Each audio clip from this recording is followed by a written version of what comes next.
Paper 2 रे आसीथिबा M.I.L Odia रो question गुड़िक question answer गुड़िक देखी चलतु स्टार्ट करवा। कही शिशुर पठन क्रम केउटी प्रथमे अवलंबनीय केउटी जोटा कि छवि पठन। Correct answer option number B. Next कौन कही ना केउं पद्धति अनुसार पिला मानंकु दिया जाइथिबा गोटिए गोटिए सरल शब्द देखि देखि लेखिबा पई कहा जाए। केउं पद्धति अनुसार जोटा कि शब्द लिखन पद्धति। Correct answer option number A. Next कौन कही ना घर घर काम पाई विदेश रे थिबा बापांक निकट को पत्र लेख। यह केउं प्रकार पत्र? आफासिक पत्र नुह, निमंत्रण पत्र भी नुह, वाणिज्यिक पत्र नुह, ताले से होची गोटे अनौपचारिक पत्र। Correct answer option number D. Next कौन कही देख ना भारतर भाषागत वैचित्र्य आम भाषा शिक्षण पाई कौन बोली धरिबा को पड़िबो? दुर्बलता, कष्टकर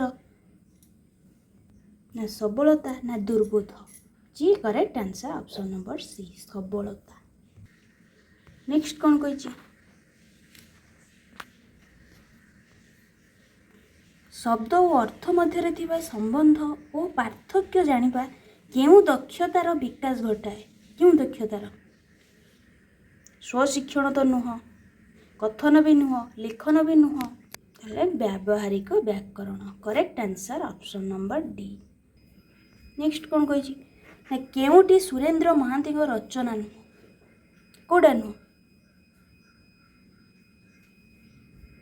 घास फूल। Correct answer option number B. Next कौन कही ना केउंटी विशेषण पद? या भीतर कोडा विशेषण पद? जे मूढ़ मूढ़ होची गोटे विशेषण पद। Correct answer option number C. Next कौन कही ना नतोबा केउं प्रकार अवयव पद? केउं प्रकार? हेतुबोधक। Correct answer option number D हेतुबोधक अवयव। केउंटी हस्ताक्षर लिखन पद्धति अंतर्गत नुह? या भीतर कोडा हस्ताक्षर लिखन पद्धति अंतर्गत नुहे बोली पचारछि।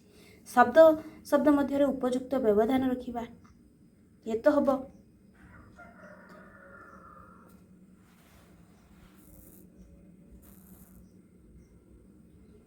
धाड़ी धाड़ी मध्य उपयुक्त व्यवधान दे लिखिबा ये भी हबो। सुंदर गोल गोल अक्षर लिखिबा ये भी हबो। किंतु विपरीतार्थ बोधक शब्द और प्रति शब्द को पृथक करिबा एटा होची हस्ताक्षर लिखन पद्धतिर अंतर्गत नुह। Correct answer option number B. Next कौन कहला ना साक्षात्कार केउं प्रकार परीक्षण? साक्षात्कार केउं प्रकार परीक्षण बोली पचारला? केउं प्रकार? समन्वय। Correct answer option number A. Next देखो कि जस हराइबा अर्थ प्रकाशक रूढ़ी टिके जस हराइबा हला तीन पांजी रे जिबा। Correct answer option number C. ना जीवन मूर्छा रूढ़ीटीर अर्थ कौन? कौन? आप्राण उद्यम। करेक्ट आंसर ऑप्शन नंबर ए।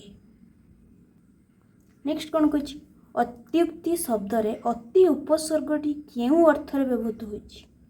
केउं अर्थ रे? आधिक्य अर्थ रे। करेक्ट आंसर ऑप्शन नंबर सी।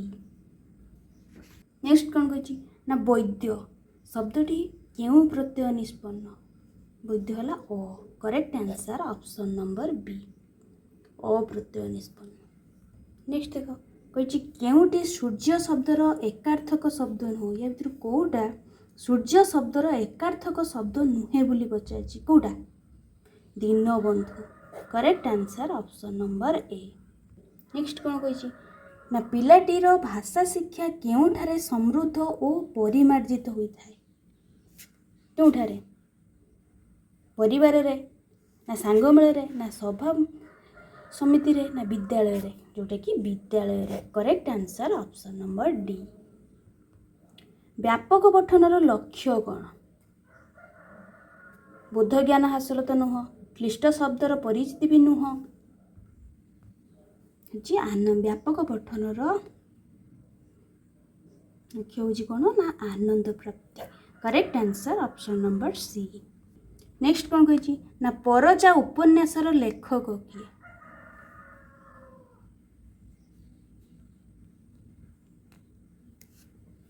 କିଏ? କୁହ କୁହ। ଯିଏକି Gopinath Mohanty. Correct answer option number D.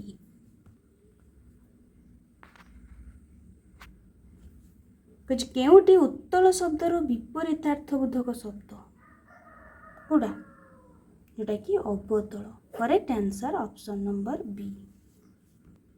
Next କ'ଣ କହିଛି ନା କେଉଁ ପ୍ରକାର ପ୍ରଶ୍ନରେ ଅସଜଡ଼ା ଅକ୍ଷର ବା ଶବ୍ଦକୁ ସଜାଇ ଉପଯୁକ୍ତ ଶବ୍ଦ ବା ବାକ୍ୟ ଲେଖିବାକୁ କୁହାଯାଇଥାଏ? କେଉଁ ପ୍ରକାର ପ୍ରଶ୍ନରେ? ପୁନଃ ସଜ୍ଜୀକରଣ ପ୍ରଶ୍ନରେ। Correct answer option number A. ଦେଖ ଯେ କାହାକୁ ସୃଷ୍ଟିର ଅଭିଶପ୍ତ ଜୀବ ବୋଲି କୁହାଯାଇଛି? ଏଇଟା ଅନୁଚ୍ଛେଦରୁ କାହାକୁ? ଯୋଉଟା correct answer option number C, ନିରାଶ ପ୍ରାଣୀ।